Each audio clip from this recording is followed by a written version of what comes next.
დილა მშვიდობისა მეგობრებო, როგორ ხართ? ესე იგი, ახალი ამბები დამხვდა დღეს დილით არ გამოსულა რაბაზანიდან და უკვე დამხვდა ამბები. მინდა გითხრათ, რომ დაწყნარდით, ყველაფერი რიგზია, ცოცხალი ვარ და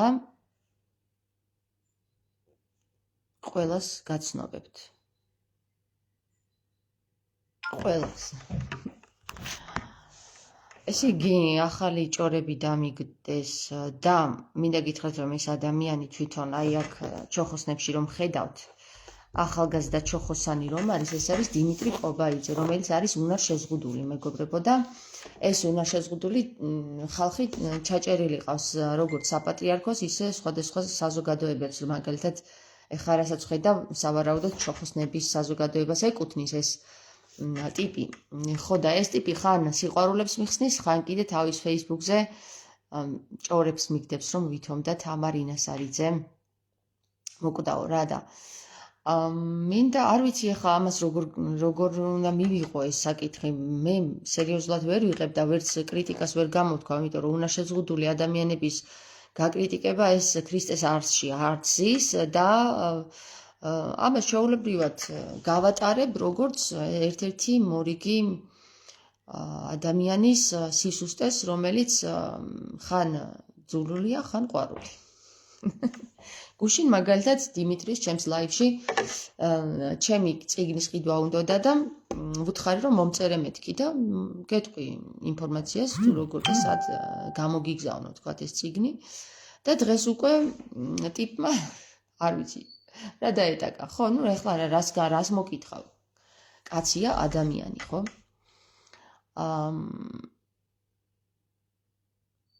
აი ასეა ჩემო კარგებო. ჩემზე თუ ესეთი ჭორები დადის, ხო? ანუ ეხლა ის ააქტიურებს თუ ენერგეტიკას, თუ რას ააქტიურებს, მე კიდევ ერთხელ გავიმეორებ, რომ ეს არც ერთი ენერგეტიკა ჩემზე არ მოქმედებს მაგათი ცუდად, იმიტომ რომ ყველა უკან მისდის, სამწუხაროა რომ ასეთ უნარშეზღუდულიან ადამიანებს იყენებენ საპატრიარქოს წარმომადგენლობა და მართლაც სამწუხაროა. ძალიან მშვენივრად მიუხედავად იმისა, რომ გემი იძირება, მშვენივრად ვგრძნობ დღეს თავს, გუშინაც მშვენივრად ვგრძნობდი თავს, გუშინ სერიოზული სისტემის კი არა და რა ქვია მაგას, პროგრამა დავამსხვრიე და სერიოზული პროგრამის დამსხვრევას აუცილებლად მოყვება მერე გველის კუდის ქიცინი, უბრალოდ ქნება. კაცი ადამიანი ილია ჭავჭავაძეზე გამახსენდა, ხო? ეგრეა. ხო და ჩემო კარგებო, როგორც ხედავთ, მშვენივრად ვგრძნობ თავს, ყავაც დავლიე და ეხლა დავიწყებ ქსოვას. თქვენ კითხვები ხომ არ გაქვთ? კითხვები, აბა მითხარით,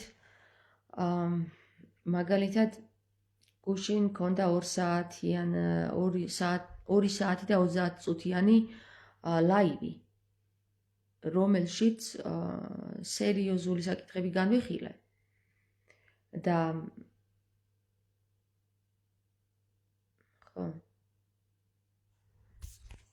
ვინც ნახეთ ეს ლაივი, შეგიძლიათ კითხვები დამისვათ, იქ კითხვები კი წავიკითხე რაღაცეები. ზოგი ეთანხმება იმას, რასაც ვამბობ, ზოგი ვერ ეთანხმება, ზოგი რაღაცა. ყველა ადამიანს თავისი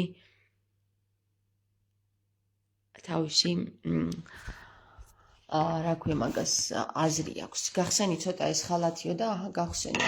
არა მაქვს პრობლემა მაგაზეც, გეორგია. ხო, ასე რომ ჩემო კარგებო, აბა მითხარით ახლა თქვენ რამ შეგაშინათ. მე ისედაც მინდოდა დღეს ლაივში შემოსვლა. ბევრ რამეზე საუბარი, მე რა დამილებს თემებს, ხო და ორჯერ ვუყურეო სოფია ამბობს. ერთი წუთით ვუპასუხებ და მოვალ თქვენთან.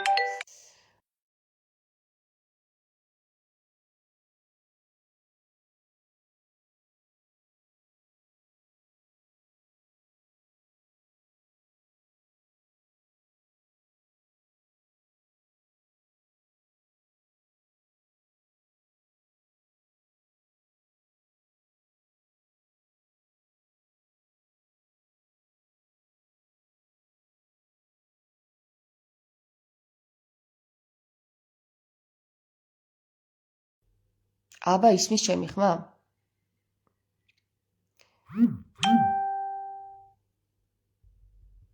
ორჯერ უყურე ლაივსო, სოფია წერს.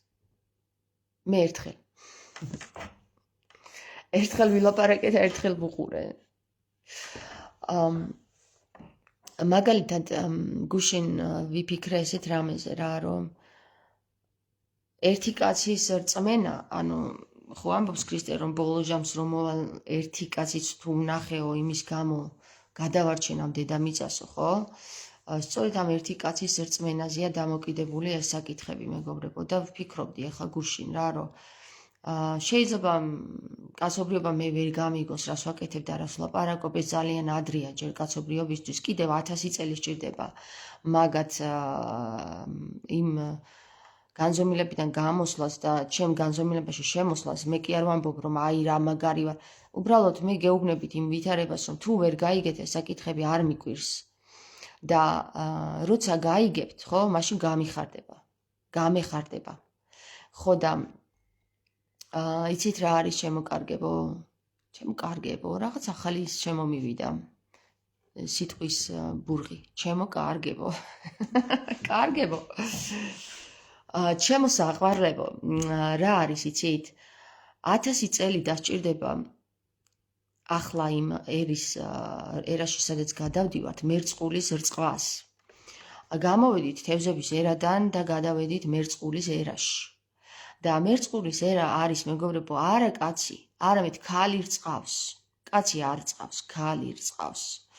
და სხვათა შორის თუ კი თქვენ ახვალთ ლამარიას სალოცავზე უშკულში, იქ პირდაპირ ეკლესიასთან რომ შეხვალთ, იქ არის ესეთი ეკლესიას შესასვლელში, შიგნით არა, აი ეკლესიის ეზოში რომ შეხვალთ, გარე ეზოში, ეკლესიას რომ შეხედავთ, პირდაპირ მერწყულის სიმბოლო აქვს დახატული. ესე იგი, აქ არის საუბარი მერწყულის ერაზე, სადაც ლამარიას ეკლესია დიდ როლს ითამაშებს.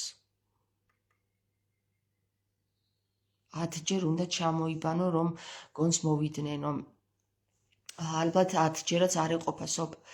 ხო და მერწყულის ერაში, მეგობრებო, მატრიარქატული სული უფრო ამოვა ზემოთ, ჩაქოლილი რო იყო, ჩაქოლილი და ძალიან დაბალ საფეხურზე რო იდგა და მატრიარქატული სული დაიწყებს უკვე იმ რუსთავიდან რწყვას, რომელი რუსთავიც არის ქრისტეს რუსთავი. და რომელიც წყლიდანაც სვავთ ჩვენ და რომელიც წყლიდანაც ჭასთან დგარ სამარიტელ დედაკაცს მოახსენა ქრისტემ და უთხრა, მე ამ რუდან დაგალევინებ, ამ ისეთი წყაროდან დაგალევინებ, რომ აღარ მოგწყურდება. როგორც აი ამ სისტემაში ჩაფლული ამხელა საზოგადოება, ხო, მე არ მიკვირს, რომ ვერ ნელ-ნელა უნდა გამოვიდეს. მე მაგალითად ახლა როდესაც ვუსმენ ხოლმე ისეთ ვიდეოებს, სადაც ეხლა ჩემზე მაღლა მდგარი არის თუ არა, ცნობიერებით ყოველ შემთხვევაში სულიერად რამდენად არის, არ ვიცი, მაგრამ ცნობიერად ჩემზე მაღალ საფეხურზე მდგარ ადამიანებს როცა ვუსმენ ხოლმე, ანუ ცნობიერად წიგნობრულად, ესე რომ ვთქვა.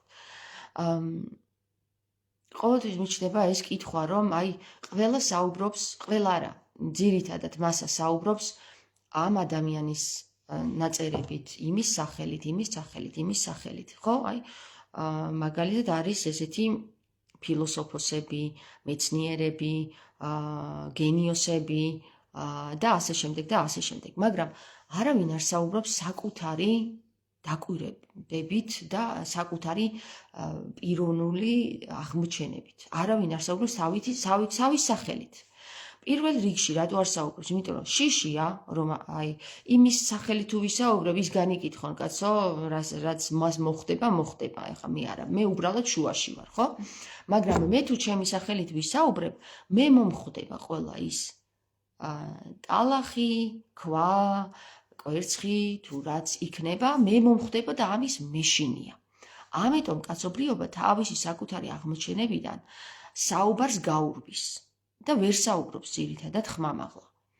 ეს შიში არის და შიშის ფაქტორი არის, მეგობრებო. თუ ვინმე თავისი საკუთარი აღმოჩენებით დაიწყო საუბარი, მას აწერენ ასეთ რამეს. ეგოისტია, ამპარტავნებაშია, თავის მეს ვერ გაცდა და სხვადასხვა რაღაცებს რა ხარ მინდა. და გიჟია. ხო, აი ეს 4 და 4 ძირითადი დანარჩენი არის კიდე სხვადასხვა დაბალი საფეხურიდან წამოსული რეპლიკები. შუაში მყოფს უფრო მეტი ხდებაო. მაგრამ შუაში მყოფი როცა ხარ, ადვილად გადაგაქვს, იმიტომ რომ შენ ისაუბრე იმის სახელით და იმის სახელით და შენი სახელით არა. აქ დაწვა არ მიმდინარეობს, შინაგანი, აი თქვათ ვიღაცამ მართალი რეპლიკა გესროლა, ხო? და ნამდვილად კარგად გესროლა ეს კრიტიკა, ამ დროს შენში მიმდინარეობს დიდი წვის პროცესი და ამას გაურბის ძირითადად კაცობრიობა.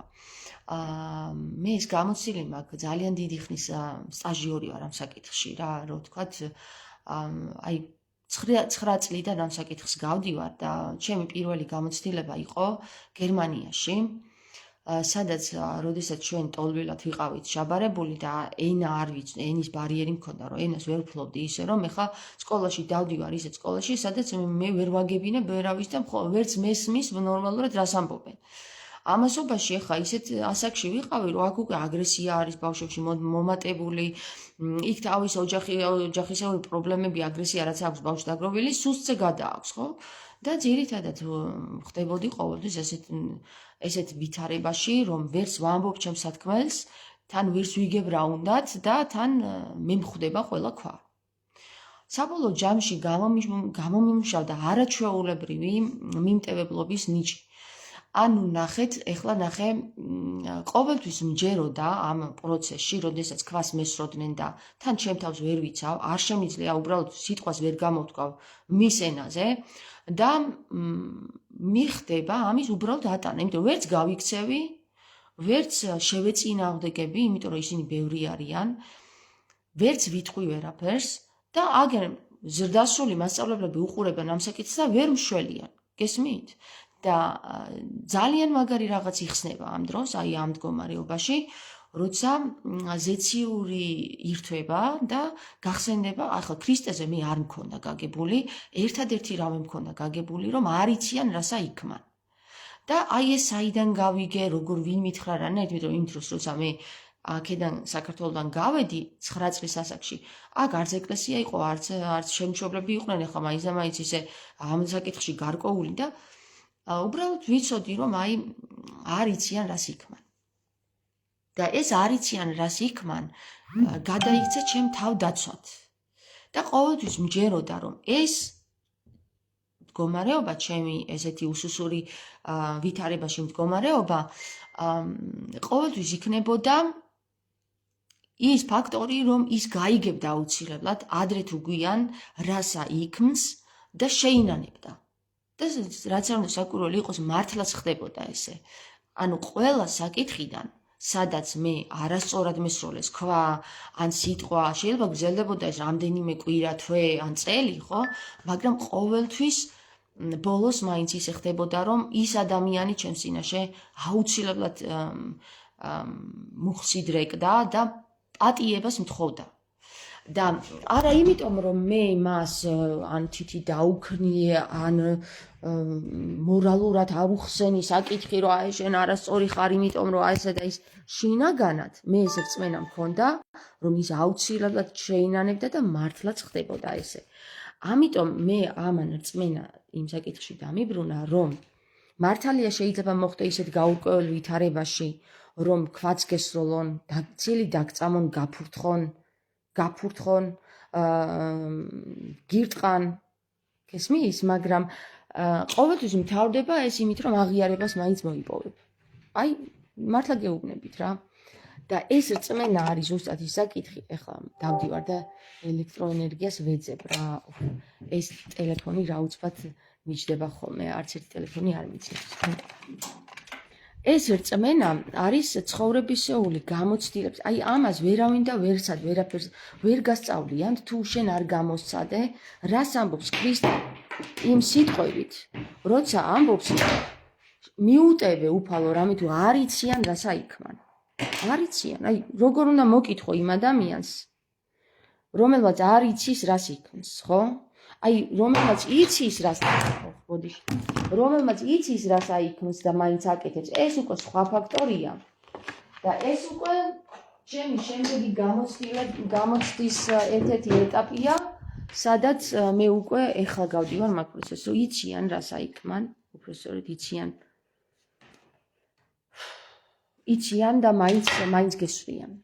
აუ დამტენს ვეძებ ახლა. და როცა იციან და მაინც გესვრიან, ეს რთული საკითხია, მაგრამ აქაც მეგობრებო, უკვე გამომიმუშავდა იმუნიტეტი, რომ აქაც აუცილებლად მიხვდებიან, რას იქმან, აუცილებლად. პროსტოდ მოვლენ თავის შკოლაზე. სად არის დამტენი? აი, ხო.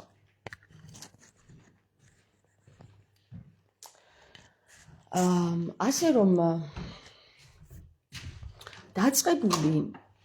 დაწყებული შიდა ოჯახური სფეროდან დამთავრებული არა, ჯერ დამთავრებული არა, განვითარებული, ესე იგი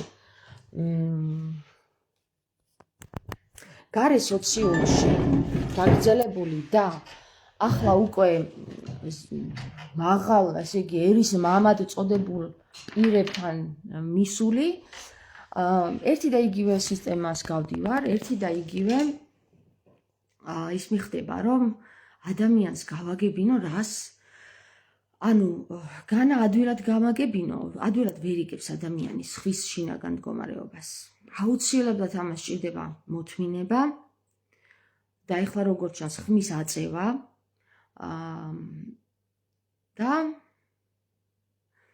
საკუთარი რწმენის სიმტკიცე.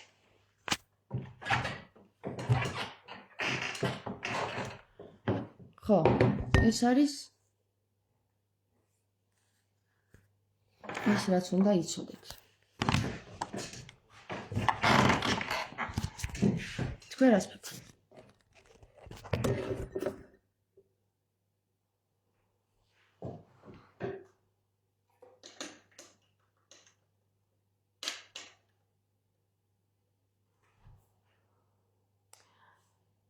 გილოცავ მკვდრეთით აღდგომას. მადლობა თია.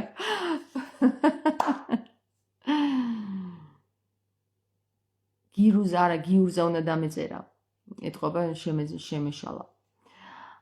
გიურზა არის გველის ერთ-ერთი სახეობა. ძალიან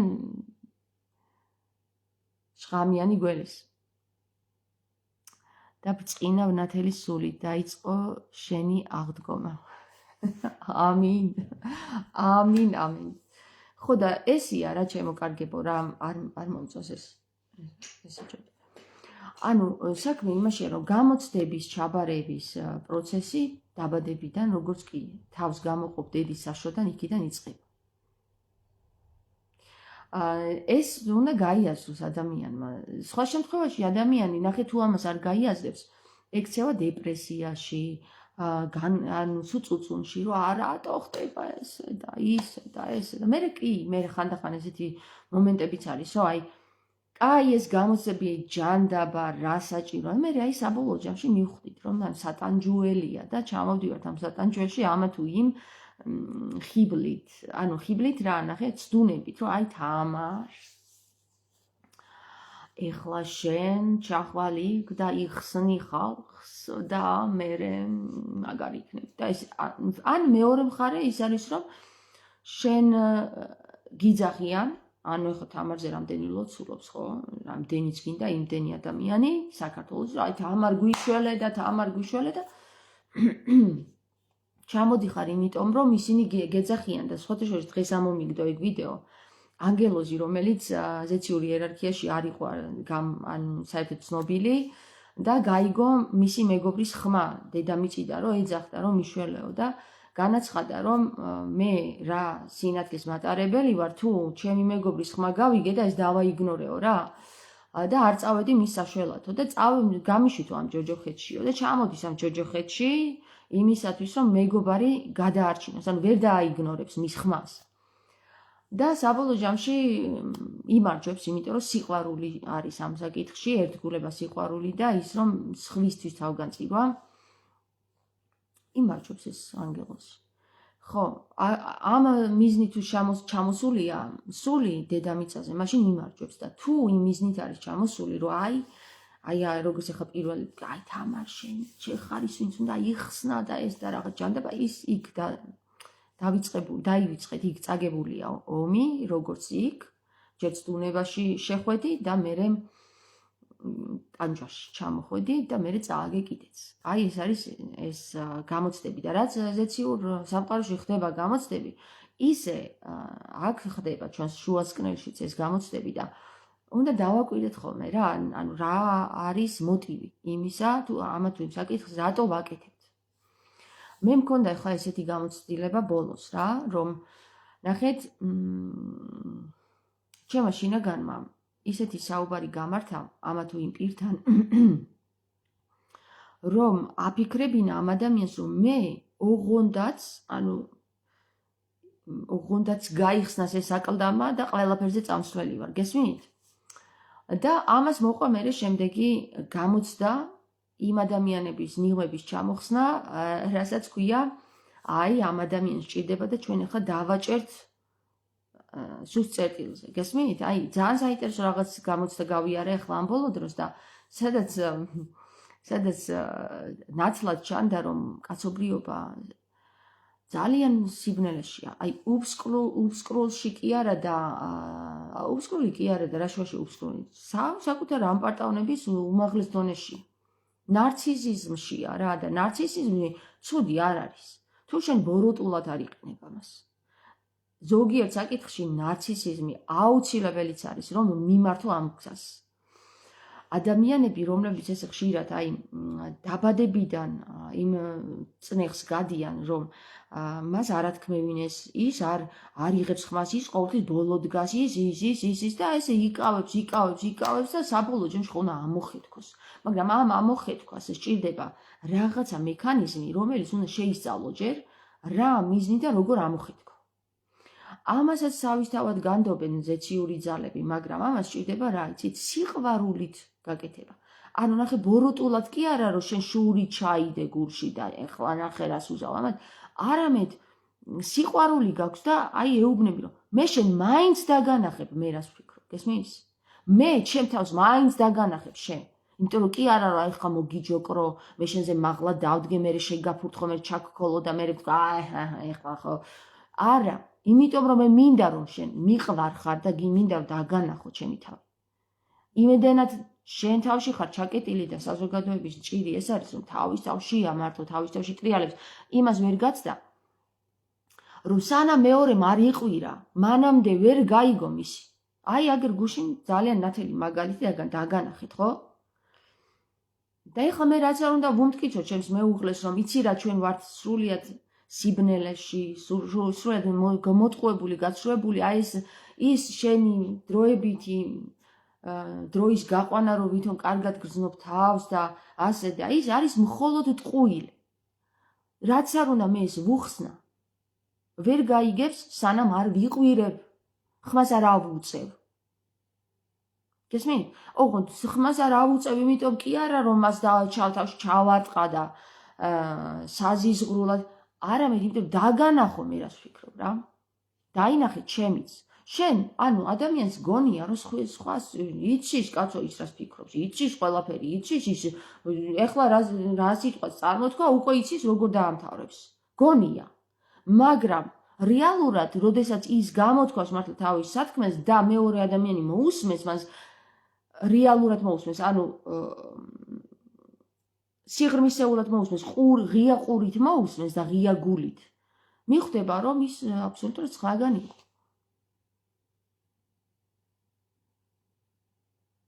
ხომ ხედავთ, აი პირდაპირ ხედავთ იმას, რომ ადამიანს შეიძლება გგონებოდი დეპრესიაში იმ მომენტში მე რა კითხვებსაც ჩემს მეუღლეს ვუსვამდი, ხო? მაგრამ მე დეპრესიაში კი არ ვიყავ, მე რეალური სახე რო დავინახე ამ ცხოვრების, ხო? ის მინდა რომ აგიხსნა, რომ იცი რა, შენ ატყუებ შენ თავს, შენს თავსაც ატყუებ, შენ გარემოსაც ატყუებ და მომავალსაც ატყუებ და წარსულსაც ატყუებ. იმიტომ რომ შენ ჯერ კიდევ ვერ მიხვდი, რომ ეს არის დროებითი ტკივილის გაყუჩება, ეს ყველაფერი, რასაც ქვია შვილებთან ბედნიერება, იმით ნარკოტიკის გაკეთება, ღვინოს დალევა, სცენაზე დგომა და აღიარება, ეს ყველაფერი დროებითი ყუთშია. დანარჩენი, რაც შეიძლება აღვიქვათ, რომ რა გზა მოგცა ქრისტემ, პირდაპირ გვეუბნება, რომ ხსა არის მხოლოდ ერთი, გამოხვიდე ამ სხეულიდან, ეს სხეული, რაც მოგცა მამა ჩემმა, თქვათ, იხმა, ისევ მას მიუგდო.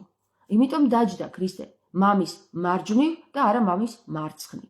მამის მარჯვნივ დაჯდომა ავტომატურად იმას მიანიშნებს, რომ მამამისი დამარცხდა, ანუ მარცხნივ მოექცა. ანუ რა გამოდის? ჩვენ თუ გვინდა ვინმეზე ვილოცოთ ქრისტეზე, რომელმაც მამამისიც კი მარცხნივ მოიქცია. მარჯვნივ მჯდომი და მასთან ყოფნა თუ გვინდა, ქრისტეს უნდა მივბაძოთ და არა იმ იხუმა მამის. კარგი, ძალიან უნდათ რომ აღიარონ, რომ ის იხვია ქრისტეს მამა და აი, დავითანხმები მაგაშიც, მაგრამ მაგაშიც შევეწინააღმდეგები, რომ მე იმის მამას კი არ მინდა რომ მივბაძო, ბიჭო. იმან თავისი მამაც კი დაამარცხა, მე მინდა ქრისტეს მივბაძო. გოგო, გესმის? აბა ამაზე რა პასუხს გამცემენ ახლა? რა პასუხს გამცემენ? მაინტერესებს. ხო? თუ კი მამამისმა თავისი შვილი გაწირა, ესე იგი გაწირვით შვილმა მამას მოუჯოკრა კი არა და ვაფშე მაგრად მოაქცია მარცხნივ რა და აი მის მამაზე ილოცონ მონებმა და მე ვილოცებ ქრისტეზე. აი ესე და ის ჯვარზე დაკიდებული ქრისტეც მონებმა დაიკიდონ. მე უკვე შიგნით შევიყვანე ქრისტე ხელები გავშალე და თქვი მე თვითონ ვარ ჯვარი. დღეს არავინ არავის უსმენს და ეგ არის პრობლემა, ხო? როგორც კი ხმას ამოიღებ და ხმას აამახლებ, არადეკვატურია, როგორ გაბედა, გიჟია და სამწუხაროდ, აი ახლა გუში რაც მოუწყე ჩემ ქმარს, ქართველი მამაკაცი ჩემნაირს საგიჟეთში ჩასვავდა. დამერწმუნეთ 100%-ით, რამდენი მაგალითი მაქვს, იცი ესეთი? ამიტომ მე რომ ისმენს ხალხი, უშლიან ქმრები რომ არ მოусმინო. მაგას არ, იმიტომ რომ ეხსნებათ თავის საკუთარ შინაგანს პოულობენ, გამოაქვს თავისი სიტყვა და ეს არ აწყობს საზოგადოებას. რატო უსმენ მაგას? მაგას თუ უსმენ ამას და ამას გიზა. ემუქრებიან ხალხს, ნუ უსმენ თამარს. აბა რა უნდა ველაპარაკოთ ახლა ესეთ საზოგადოებას? სხვათა შორის ბევრსაც მოუწერია, რომ პირველი 1 წელი ვერ გისმენდიო და ეხლა მადლობელი ვარო. და ისეთ ხალხსაც ვიცნობ, ვინც მე განვიკითხავდა და ემუქრებოდა თავის ცოლს, რომ საგიჟეთში მოგახვედრებოდა, ეხლა თვითონ ისმენს. აი ესეთ ხალხს ყველას ბევრს ვიცნობ, რა და ასე შეიძლება პირისპირ არ მინახავს, მაგრამ მისაუბრია, მიმოწერა გქონია და ვიცი, რომ ესეთი რაღაცეები ხდება. და ჩემი მეუღლე ხა ზე ადამიანია, იმიტომ არის, რომ მასთან შემიძლია ამ ყველაფრის თქმა, თორემ მე რომ ესეთი მეუღლე არ მყოლოდა, მე ვერავის ვერაფერს ვერ ვეტყოდი, ვერ დავანახებდი, ვიქნებოდი დაჩმორებული, როგორც ახლა საქართველოში არიან ქალები, ვიქნებოდი გაჩუმებული, ვიქნებოდი საგიჟეთში მოთავსებული, ღმერთმა დამიფაროს და ვიქნებოდი ან ციხეში, ან რა ვიცი, სადმე რა, ან მიტოვებული, ან რაღაცა ცუდი. მაგრამ ამიტომ არის, რომ მე როდესაც პირობა უთხარი ღმერთს, რომ ისეთი ქმარი კი არ მომცე მე როგორიც მინდა, ისეთი როგორიც შენ გინდა ჩემთვის და აგერ ხვდები ყოველ ნაბიჯში, თუ რატომ მომცა ღმერთმა ესეთი ქმარი, რომ ის არის გამგები და მას შეუძლია იაზროვნოს და ამოვიდეს იმ ცნობიერებაში, რომელიც ცნობიერებას მე ვთავაზობ მას. თუნდაც აი ესეთი ეპაკაჟური გამოცვლებით, თუნდაც ესეთი გიჟური საუბრებით, რასაც გიჟური ქვია, თორე ის გიჟური არ არის, ის რეალური საუბარია და გულწრფელი საუბარია, რისიც ბევრს ეშინია. გულწრფელი საუბრის ბევრს ეშინია. პროგრამაში უდევს, რომ შენ არ უნდა ისაუბრო, არ გაქვს გამოთქმის უფლება, არ გაქვს ემოციის ჩვენების უფლება, არ გაქვს ეს, არ გაქვს ის, არ გაქვს ის და ამიტომ ამის განგრევა არის სხვისთვის შიშის ფაქტორი, ამ კედლის განგრევა. ჩემთვის არ არის შიშის ფაქტორი, იმიტომ რომ ბავშვობიდან მომიხდა ამ საკითხში გამომწურთნა თავად მამა ზეციერმა, ისა დედა ზეციერმა ქრისტე. თუ ქრისტემ თუ დედა ზეციერმა თუ ყოვლად ურყვნელმა სინათლემ.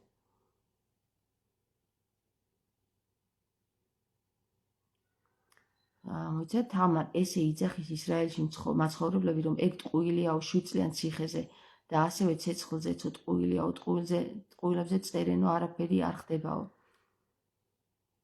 7 წლიან ციხეზე ეგ რა არის? არ ვიცი, 7 წლიან ციხე და ეს ცეცხლის გადმოსვლა, რომ თქვენ თვითონვე უნდა იაზრონოთ და მიხვდეთ, რომ ტყუილია და იქ სადაც ჯურღუმულში არ გადმოვა ცეცხლი, არამედ ღვთი კურთხეული მიწა საქართველოა და აქ უნდა გადმოვიდეს ჩვენს გულებში ცეცხლი და მაგ ცეცხლზეა საუბარი და არა იმ ცეცხლზე ესე სანთლებს რომ მოუკიდებენ ხოლმე და წამოვიღეთ წმინდა ცეცხლი იერუსალიმიდან.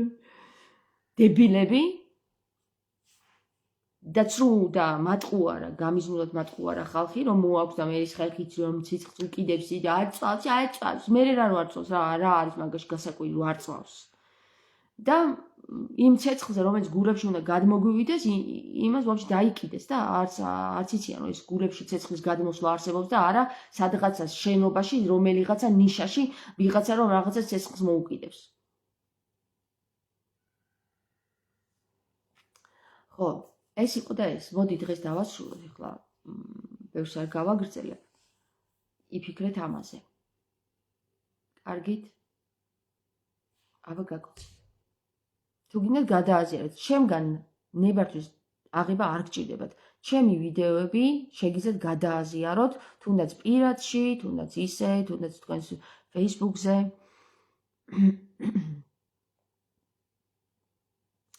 ანუ ვინც პირჯას გადაიწერს ეგრეთ წოდებული წმინდა ადგილზე ან ტაძართან 7 წლიანი ციხე ემუქრებაო. მაგათი საქმეა ახლა მე მაგალითად ისრაელში არც მივდივარ და არც მინდა ჩასვლა, რა მინდა იმ ჯოჯოხეთში, სადაც ქრისტიანებს აფურთხებენ. რატო შევეტენო და თან ფულებს ყაჭავენ მაგრად გესმის, ცეცხლი გადმოდის და თან ქრისტიანებს აფურთხებენ. ანუ ხო აზე ხარ რა მდგომარეობაშია საზოგადოება, რა მაგარი დაფალოსებულია რა. და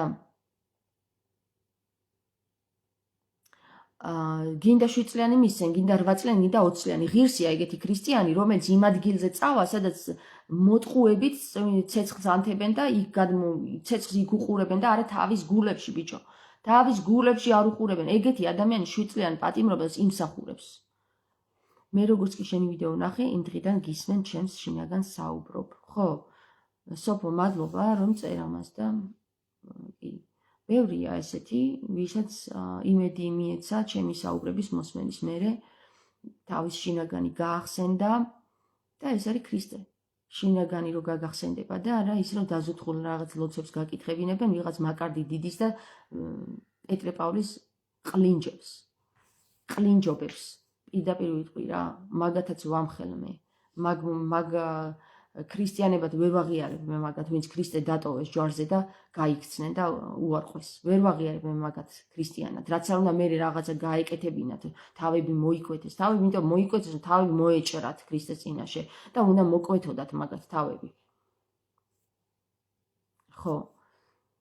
და თუ ეს პეტრეს ეკლესია აღიარებს მაგათ, თავიანთი საქმეა კაცო. ჯოჯოხეთში თვითონ უნდათ ყოფნა და მე არ მინდა ჯოჯოხეთში ყოფნა. მე მინდა ქრისტესთან ყოფნა.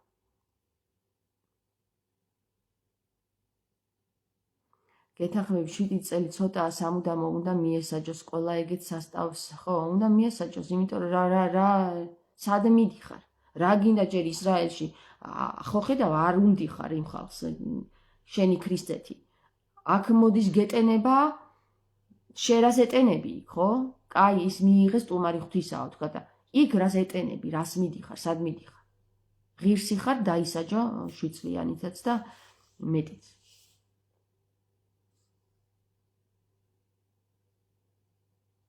თანამონაწილეა ქრისტეს წამების, კი, ნამდვილად თანამონაწილეა. კარგი, აბა გააკოცეთ ახლა და წავედი